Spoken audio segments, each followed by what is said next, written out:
Princess Lyran stood in the grand hall of the Celestial Palace, watching the legendary human war hero receive the highest honor her people could bestow.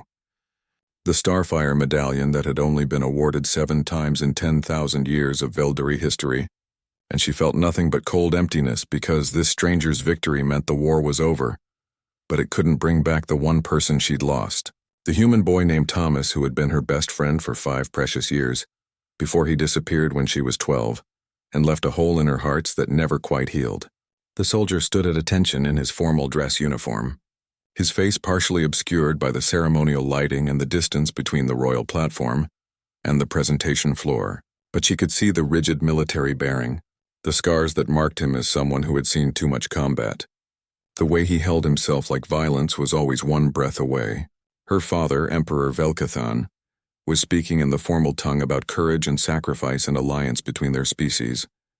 Words Lyra had heard 1,000 times in 1,000 ceremonies, and she let her mind drift to memories of running through the palace gardens with a laughing human child who taught her earth games and learned to speak Veldari with an accent that made her laugh, and who looked at her with brown eyes full of wonder, rather than the calculating political assessment she saw in every other face at court.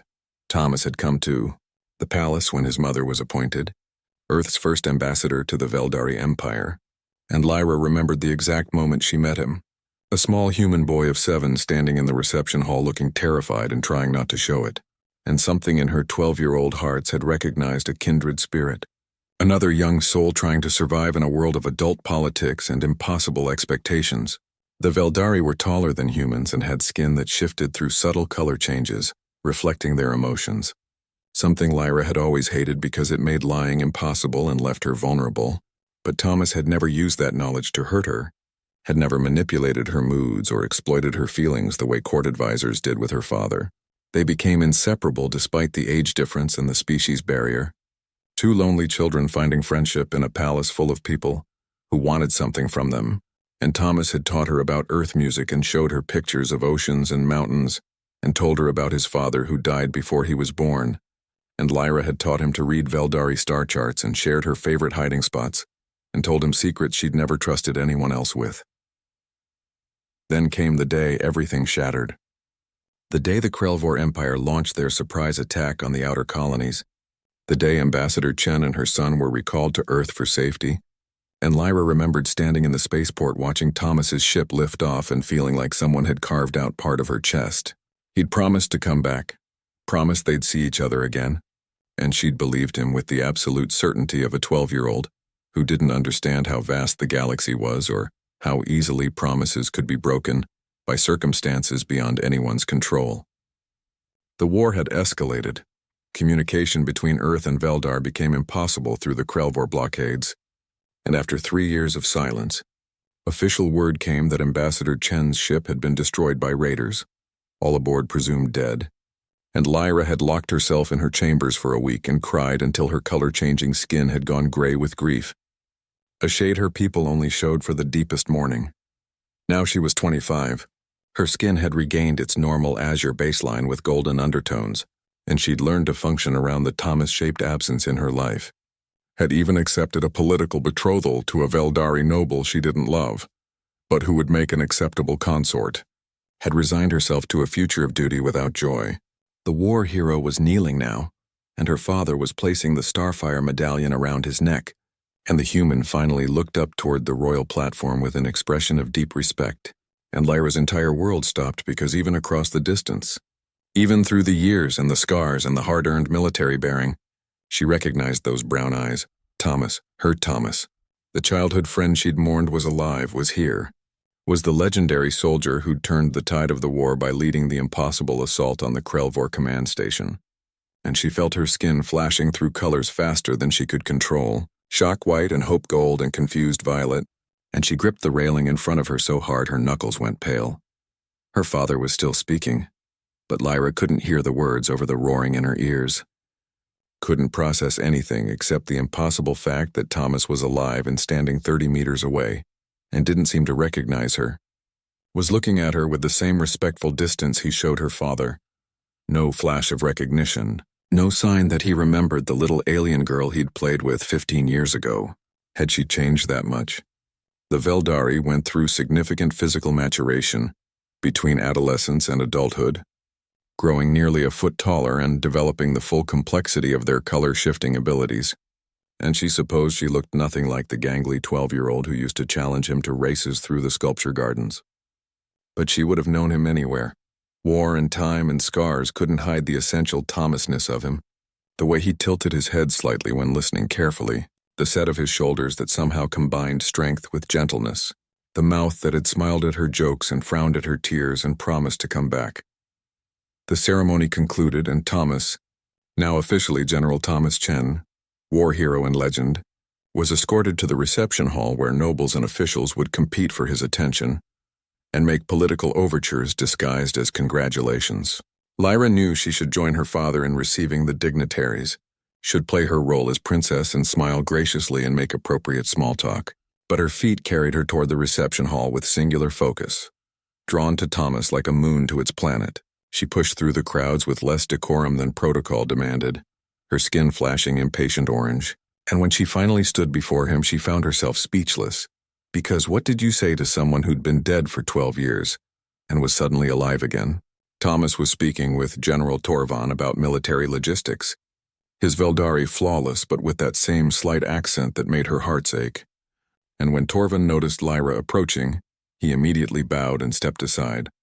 And Thomas turned to face her and bowed formally, deeply, the way protocol demanded when addressing royalty. "Your Highness, it's an honor," he said, his voice deeper than she remembered but with familiar warmth underneath the military formality. And he still wasn't looking at her like he knew her, was maintaining respectful eye contact but nothing more. Lyra felt her skin cycling through confused colors and forced herself to stabilize to neutral azure. Maybe he genuinely didn't recognize her. Maybe she needed to help him remember.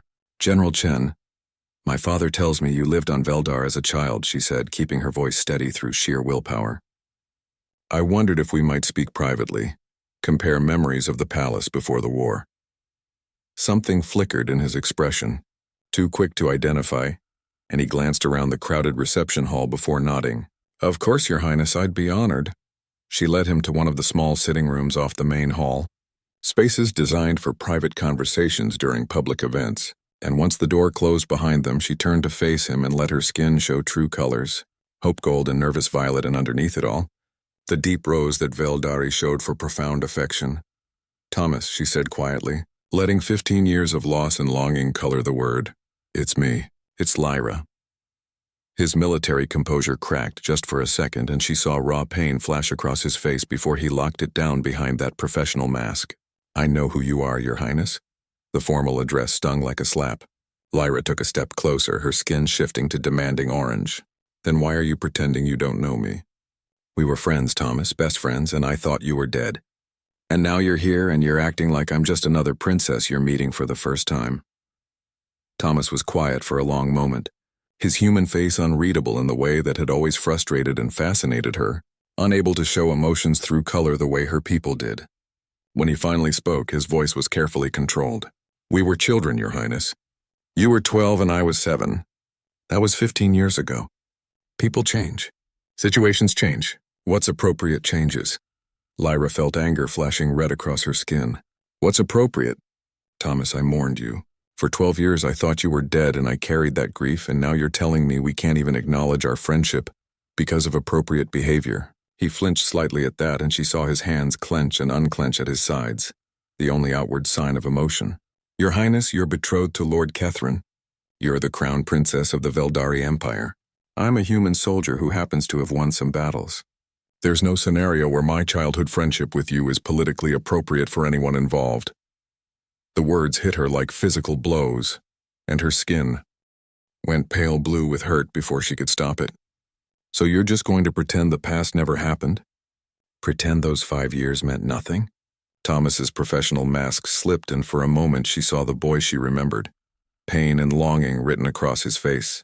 "They meant everything," he said quietly, and the raw honesty in his voice made her breath catch. "Those 5 years were the happiest of my life, Lyra. Every day since has been colored by losing them, by losing you." The admission hung in the air between them, and Lyra felt her skin shifting through a dozen colors as her emotions overwhelmed her control. Then why? She whispered. Why are you pushing me away? Thomas ran his hand through his hair, a gesture she remembered from childhood when he was frustrated. And suddenly he looked less like the intimidating war hero and more like the friend she'd lost. Because seeing you again is the best and worst thing that's happened to me in 15 years. Because you're even more beautiful than I imagined you'd grow up to be, and that's a thought I have no right to have about a princess who's spoken for. Because I survived a war by becoming someone who doesn't deserve the girl who showed me kindness when I was a scared 7-year-old in an alien palace. His voice cracked slightly on the last words, and Lyra felt tears forming in her eyes, the crystalline drops that Veldari shed when emotions became too intense to contain. The report said you died, she said, needing him to understand. The report said the ship was destroyed, everyone lost, and I felt like part of me died too. Do you know what it's like to lose your best friend and have no one understand why you're grieving so deeply because to everyone else, you were just a princess and an ambassador's son, political allies at best? Thomas's expression softened. My mother survived. The report was wrong. But we were stranded on a border colony for 3 years before we could get passage back to Earth. And by then the war was everywhere and communication with Veldar was impossible. He paused and Lyra saw old pain in his eyes. I tried to get messages through. For years I tried. I wanted you to know I was alive, that I hadn't broken my promise. But everything got lost in the war, and eventually I had to accept that I'd never see you again. Lyra crossed the distance between them before her mind could catch up with her body, and she pulled him into the embrace her people used for deep greeting, pressing her forehead to his and letting her skin colors flow freely, all the love and grief and relief she'd been holding back for 15 years. Thomas stiffened for just a moment. Then his arms came up around her and he held her like she was something precious and fragile, and she could feel him trembling slightly with the weight of his own suppressed emotions. I never forgot you, she whispered against his forehead, the intimate position allowing her to speak directly into his mind through the light, telepathic connection her people could form through touch. Every diplomatic function, every court ceremony, every moment of my life, there was part of me that wished you were there to roll your eyes at the pompous speeches and make me laugh when I wanted to scream. Through the connection, she felt his response. Not words, but pure emotion. Love and longing and regret so intense it nearly overwhelmed her, and she realized with sudden clarity that his feelings had grown and changed, just as hers had. That somewhere in the years of war and separation, childhood friendship had transformed into something deeper. They pulled apart slowly, reluctantly, and Lyra saw her own emotions reflected on Thomas's face. Wonder and fear and desperate hope all tangled together. This is impossible, he said, but he hadn't let go of her hands. I'm betrothed, Lyra acknowledged, her skin flashing frustrated orange. To a man I barely know and certainly don't love. In an arrangement made for political alliance before you came back from the dead, and reminded me what it feels like to actually care about someone. Thomas's grip on her hands tightened. Lyra, I can't ask you to break a political betrothal for me. I'm human. I'm a soldier. I have nothing to offer you that matches what Lord Kethrin brings to the Alliance. She felt anger rising again, turning her skin sharp red. You're a war hero who saved billions of lives, including everyone on this planet. You're the boy who taught me that friendship could exist without ulterior motives.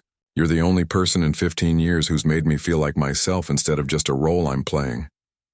She pulled one hand free and touched his face gently, marveling at the warmth of human skin compared to her cooler Veldari temperature. You're Thomas, and that's worth more to me than any political advantage.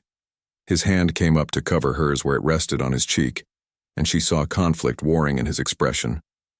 If we do this, if we pursue this, it'll be a scandal. It'll be politically complicated. It might damage the alliance between our peoples that we both fought to preserve. Lyra smiled, her skin shifting to determined gold. Then we'll handle it. Together. Like we should have been doing for the past 15 years if the galaxy hadn't conspired to separate us.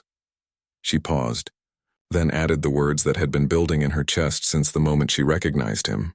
My people have a concept called Kethsha, a soul-deep bond that sometimes forms between individuals regardless of age or species or circumstance.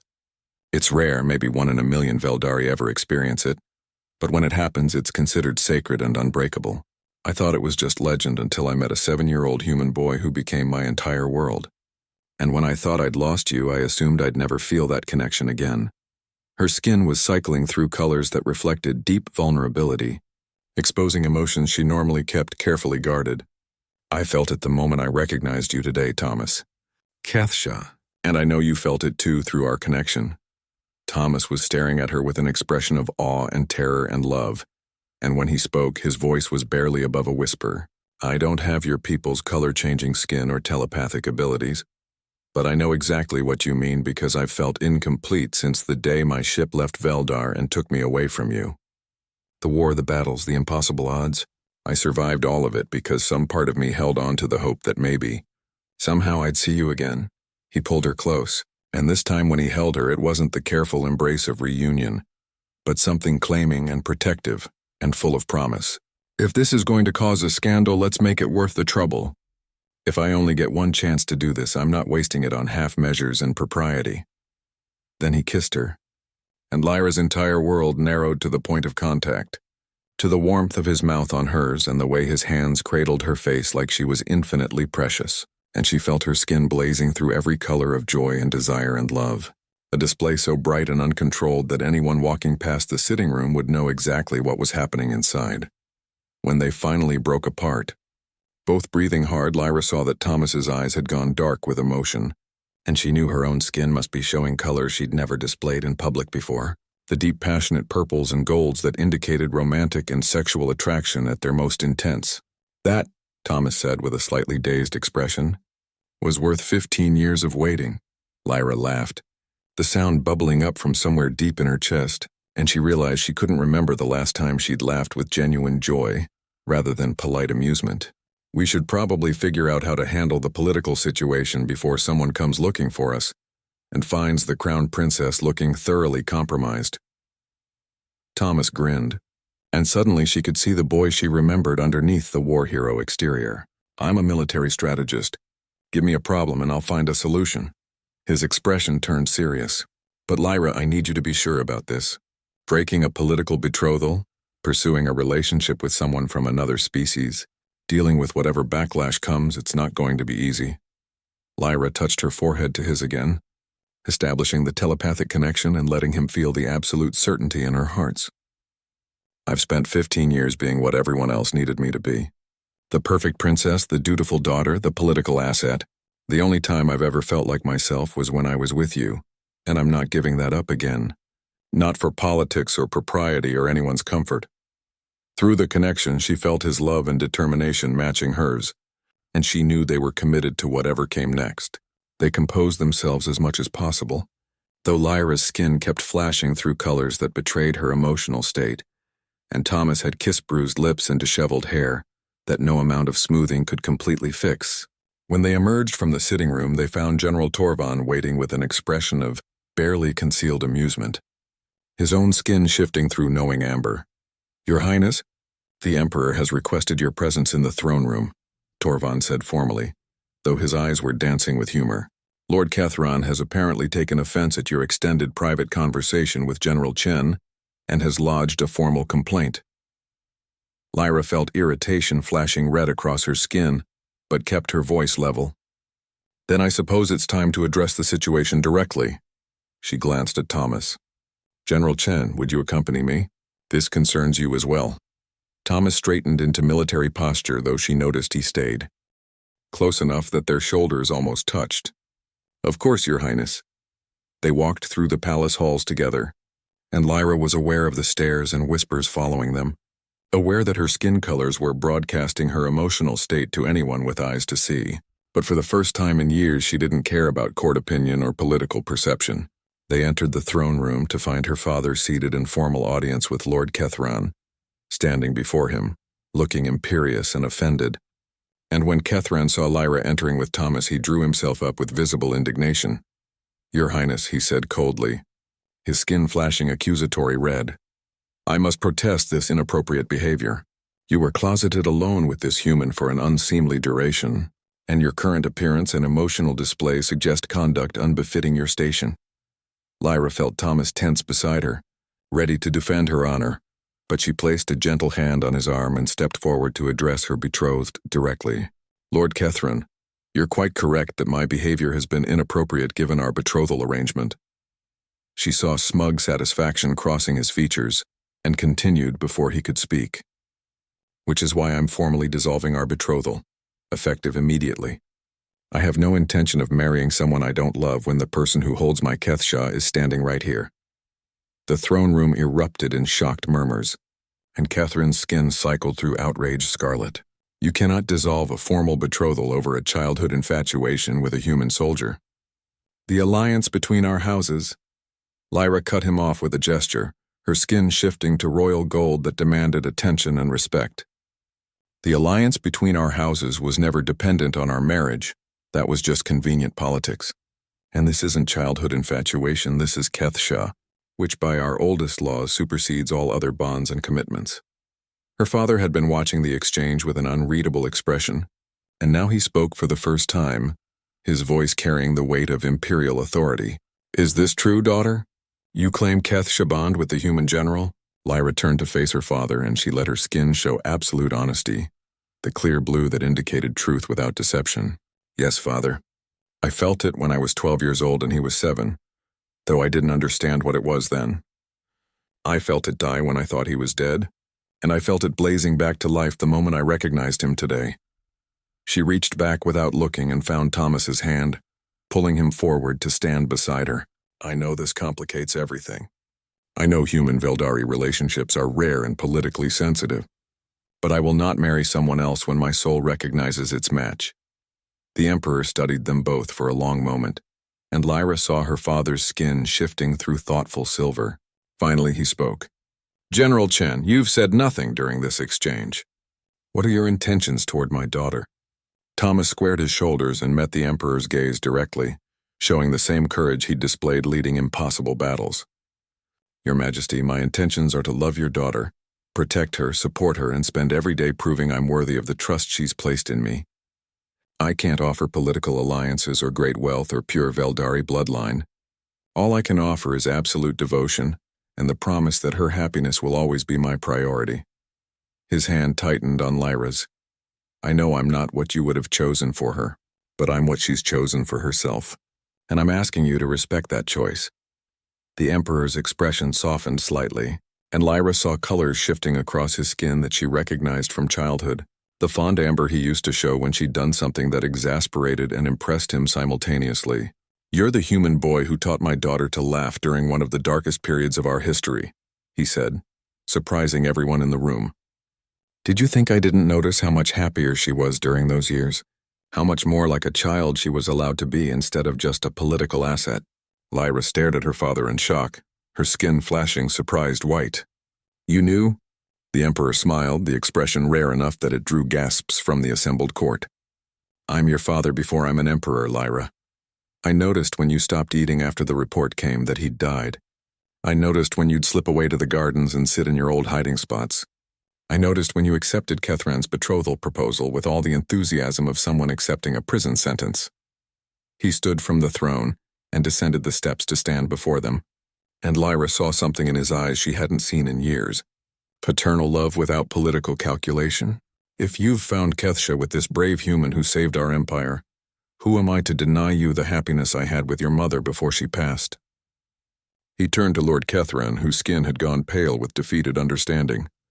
Lord Kethran, the alliance between our houses will be maintained through trade agreements and military cooperation as it always has been. The betrothal was never the foundation, merely a pleasant addition. I trust this will not damage our relationship.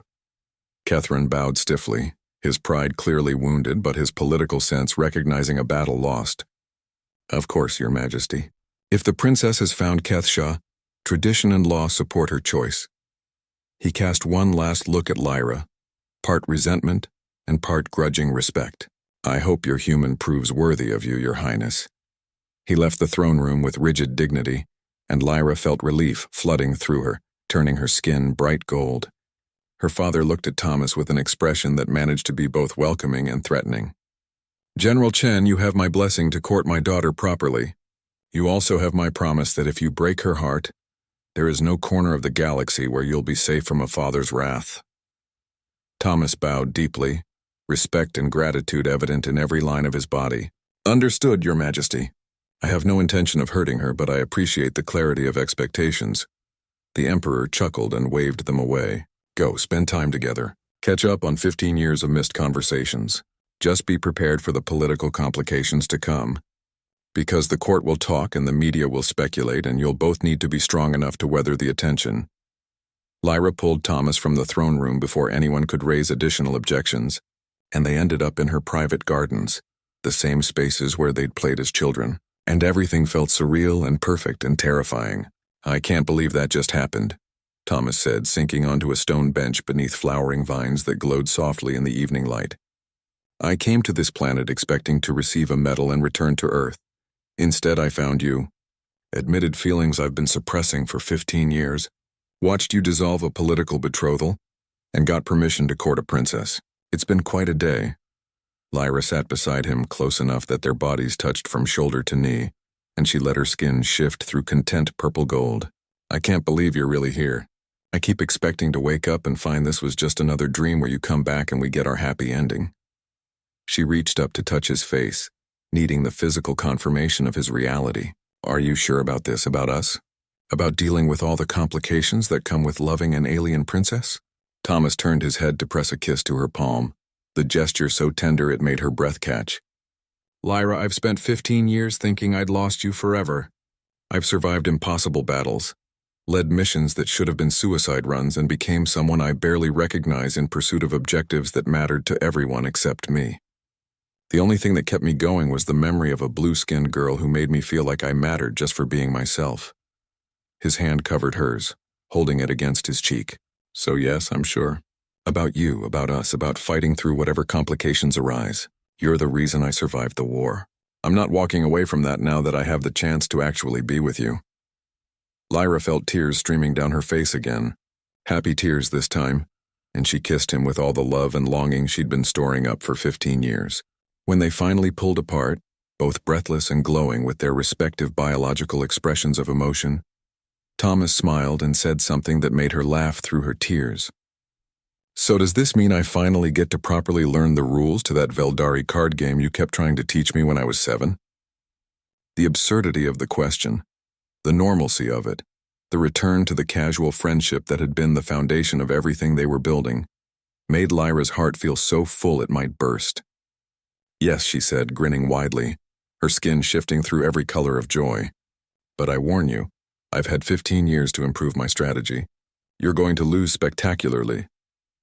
Thomas pulled her closer, wrapping his arms around her and resting his chin on top of her head. I don't care if I lose every game for the rest of my life as long as I get to play them with you.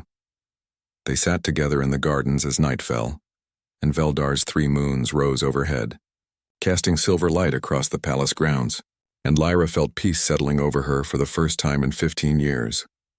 The war hero and the princess, the childhood friends separated by tragedy and reunited by fate, sitting in comfortable silence that spoke of deep understanding and shared history. Tomorrow would bring political complications, media attention, the complex negotiations of a cross-species relationship. But tonight there was just this.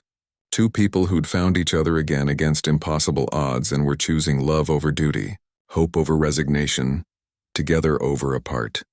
Thomas, Lyra said softly, breaking the comfortable silence, thank you for coming back. Thank you for surviving. Thank you for being exactly who you are. He pressed a kiss to the top of her head, the gesture so familiar and right that she wondered how she'd survived 15 years without it. Thank you for recognizing me. Thank you for fighting for us. Thank you for being brave enough to choose your own happiness. He pulled back enough to meet her eyes, and she saw the same wonder in his expression that she felt in her heart's. My mother used to say that the universe has a strange sense of timing, that things happen when they're meant to happen rather than when we want them to. I hated that philosophy when it meant being separated from you. But maybe she was right. Maybe we both needed to grow and change and become who we are now before we could really appreciate what we have together. Lyra considered that, her skin shifting through thoughtful silver. Maybe, or maybe the universe is just cruel and arbitrary and we got lucky despite it. She smiled. Either way, I'll take it. I'll take you, for as long as you'll have me. Thomas's answer was to kiss her again, deep and claiming and full of promise, and Lyra felt her skin blazing through colors so bright they lit up the entire garden, a display of emotion so intense and uncontrolled, that it would be visible from the palace windows, announcing to anyone watching that the crown princess had found something worth celebrating. When they finally pulled apart, both laughing breathlessly, Thomas looked at her with an expression of such love and devotion that she felt her hearts might actually stop. "For as long as I'll have you, Lyra, I'm planning on forever. I didn't survive a war and come back from the dead just to settle for anything less." And in that moment, sitting in the gardens where they'd played as children, surrounded by glowing flowers and moonlight and the promise of tomorrow, Princess Lyra knew that the war hero everyone was celebrating had won something far more important than a military campaign. He'd won his way back to the person who'd been waiting for him, who'd mourned him, who'd never stopped loving him even when she thought he was gone forever. The brave soldier who won the war had come home at last, and home had been waiting in the form of an alien princess who recognized her childhood friend in the decorated general, who saw past the scars and the reputation to the boy who'd promised to come back, and he had, against every impossible odd, he had come back to her and she was never letting him go again.